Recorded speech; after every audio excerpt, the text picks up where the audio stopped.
सर्वेभ्यो नमः। श्रीमद् वाल्मीकि रामायण के बालकांड का 8वां सर्ग। राजा का पुत्र के लिए अश्वमेध यज्ञ करने का प्रस्ताव और मंत्रियों तथा ब्राह्मणों द्वारा उनका अनुमोदन। तस्य चैवं प्रभावस्य धर्मज्ञस्य महात्मनः सुतार्थं तप्यमानस्य नासीद वंशकरः सुतः। संपूर्ण धर्मों को जानने वाले महात्मा राजा दशरथ ऐसे प्रभावशाली होते हुए भी पुत्र के लिए सदा चिंतित रहते थे। उनके वंश को चलाने वाला कोई पुत्र नहीं था।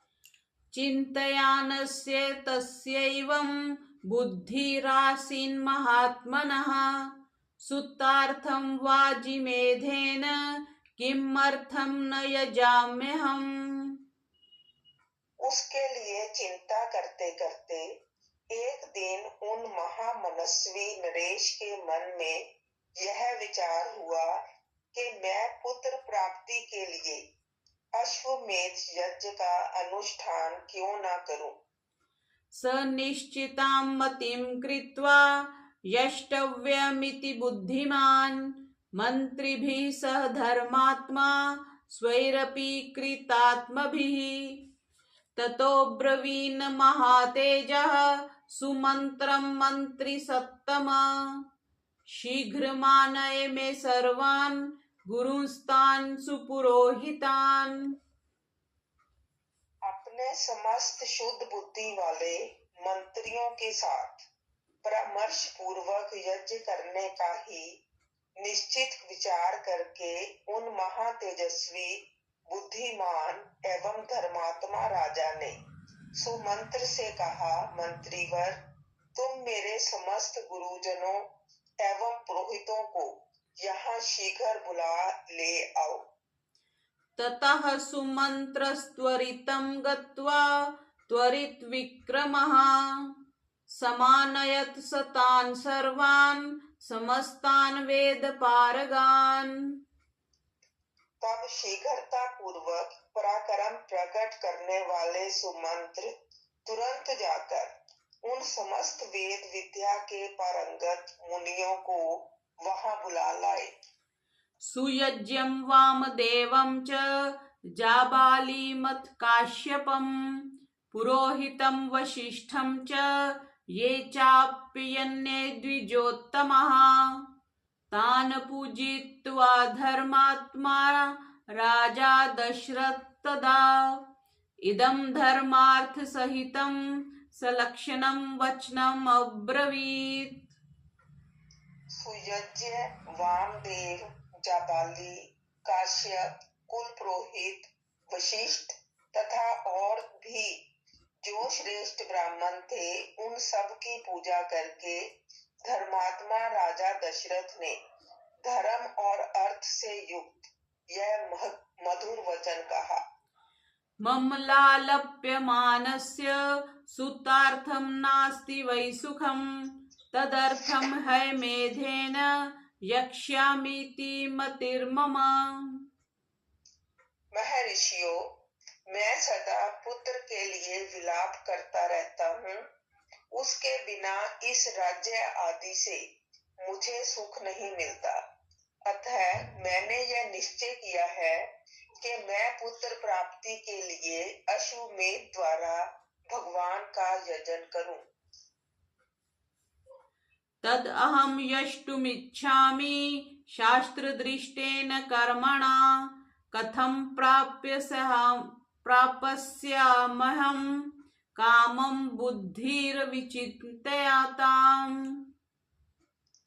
मेरी इच्छा है कि शास्त्रोक्त विधि से इस यज्ञ का अनुष्ठान करूं। अतः किस प्रकार मुझे मेरी मनोवांछित वस्तु प्राप्त होगी, इसका विचार आप लोग यहाँ करें।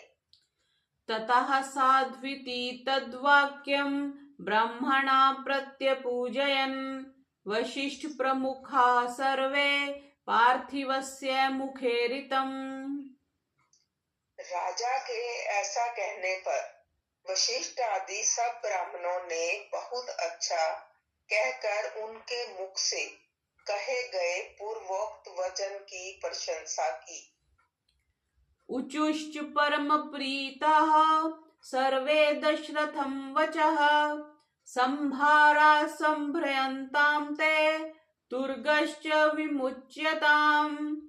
सरयवाश्चोत्तरे तीरे यज्ञ भूमिर्विधीयताम्। सर्वथा प्राप्स्यसे पुत्रान् अभिप्रेतांश्च पार्थिव।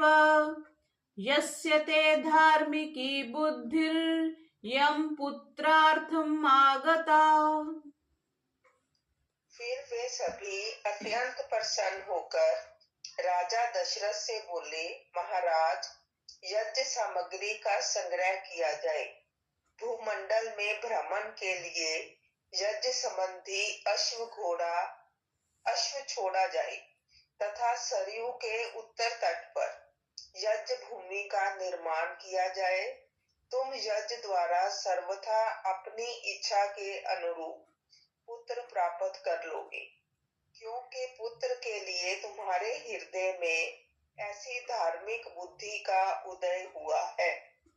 ये देखो, ये बात आ गई ना, तुम्हारे हृदय में ऐसी धार्मिक बुद्धि का उदय हुआ है। तो बुद्धि में ही पहले विचार आता है ना, विचार आता है, विचार से फिर हम कर्म में उसको बदलते हैं। तो जैसा हमारा सौभाग्य आना होता है वैसे ही हमारे मन में विचार होते हैं। और पुत्रेष्टि यज्ञ तो होता ही है। तत्स्तुष्टो अभवद् राजा श्रुत्वैतद्विजभाषितम्। अमात्यान् ब्रवीद् राजा हर्षव्याकुललोचनः। संभारा संभ्रयन्तां मे गुरूणां वचनाद्यः। स्मर्थ अधिष्ठिता च श्वः सोपाध्यायो विमुच्यताम्। सरयवाश्चोत्तरे तीरे यज्ञ भूमिर्विधीयताम्। शान्तयश्चापि वर्धन्ताम् यथा कल्पं यथा विधि। शक्यः प्राप्तुमयं यज्ञः सर्वेनापि महीक्षिता। नापराधो भवेत् कष्टो यद्यस्मिन् क्रतुसत्तमे। छिद्रं हि मृग्यन्ते स्म विद्वांसो ब्रह्म राक्षसः। ब्राह्मणों का यह कथन सुनकर राजा बहुत संतुष्ट हुए। हर्ष से उनके नेत्र चंचल हो उठे। वे अपने मंत्रियों से बोले, गुरुजनों की आज्ञा के अनुसार यज्ञ की सामग्री यहाँ एकत्र की जाए। शक्तिशाली वीरों के संरक्षण में उपाध्याय सहित अश्व को छोड़ा जाए। सरयू के उत्तर तट पर यज्ञ भूमि का निर्माण हो। शास्त्रोक्त विधि के अनुसार कर्मशः शांति कर्म का विस्तार किया जाए, जिससे विघ्नों का निवारण हो। यदि इस श्रेष्ठ यज्ञ में कष्टप्रद अपराध बन जाने का भय न हो तो सभी राजा इसका संपादन कर सकते हैं, परंतु ऐसा होना कठिन है, क्योंकि विद्वान ब्रह्म राक्षस यज्ञ में विघ्न डालने के लिए छिद्र ढूंढा करते हैं। क्योंकि विद्वान ब्रह्म राक्षस यज्ञ में विघ्न डालने के लिए छिद्र ढूंढा करते हैं।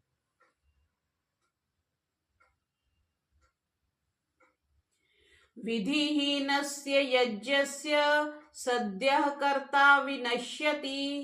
तद्यथा विधि पूर्वं मे क्रतुरेष समाप्यते। तथा विधानं क्रियतां स्मर्था साधनेष्विति। विधिहीन यज्ञ का अनुष्ठान करने वाला यजमान तत्काल नष्ट हो जाता है। अतः मेरा यह यज्ञ जिस तरह विधि पूर्वक संपन्न हो सके वैसा उपाय किया जाए। तुम सब लोग ऐसे साधन प्रस्तुत करने में समर्थ हो। श्रीमद् भगवद गीता में भी आया था ना, विधिहीनम यज्ञ, यज्ञ के सात्विक राजसिक और तामसिक यज्ञ में उसमें भी आया था, विधिहीन वाली बात आई थी, अदक्षिणम वाली बात। तथेति चा अब्रुवन् सर्वे मंत्रिणः प्रतिपूजितः पार्थिवेन्द्रस्य तद्वाक्यं यथा पूर्वं निशम्यते। राजा के द्वारा सम्मानित हुए समस्त मंत्री पूर्ववत उनके वचनों को सुनकर बोले, बहुत अच्छा, ऐसा ही होगा। तथा द्विजास्ते धर्मज्ञा वर्धयन्तो नृपोत्तमम् अनुज्ञास्ततः सर्वे पुनर्जग्मर्यु यथागतम्। इसी प्रकार वे सभी धर्मज्ञ ब्राह्मण भी नृप श्रेष्ठ दशरथ को बधाई देते हुए उनकी आज्ञा लेकर जैसे आए थे वैसे ही फिर लौट गए। विसर्जित्वा तान् विप्राण सचिवा अनिदम् अब्रवीत् ऋत्विग्भिरुपसन्दिष्टो यथावत् क्रतुरप्यताम्। उन ब्राह्मणों को विदा करके राजा ने मंत्रियों से कहा, पुरोहितों के उपदेश के अनुसार इस यज्ञ को विधिवत पूर्ण करना चाहिए। इति उक्त्वा नृपाश्चार्दूल सचिवान् समुपस्थितान् विसर्जित्वा स्वं वेशं प्रविवेश महामतिः। वहां उपस्थित हुए मंत्रियों से ऐसा कहकर परम बुद्धिमान नृप श्रेष्ठ दशरथ उन्हें विदा करके अपने महल में चले गए। ततः स गत्वा तापत्नीर् नरेन्द्रो हृदयङ्गमः उवाच दीक्षां विशत् यक्षे अहं सुतकारणात्। वहां जाकर नरेश ने अपनी प्यारी पत्नियों से कहा, देवियों, दीक्षा ग्रहण करो, मैं पुत्र के लिए यज्ञ करूंगा। तासां तेनातिकान्तेन वचनेन सुवर्चसां मुखपद्या अन्यशोभन्त पद्मानि वहिमात्यये। उस मनोहर वचन से उन सुंदर कांति वाली रानियों के मुख कमल बसंत ऋतु में विकसित होने वाले पंकजों के समान खिल उठे और अत्यंत शोभा पाने लगे।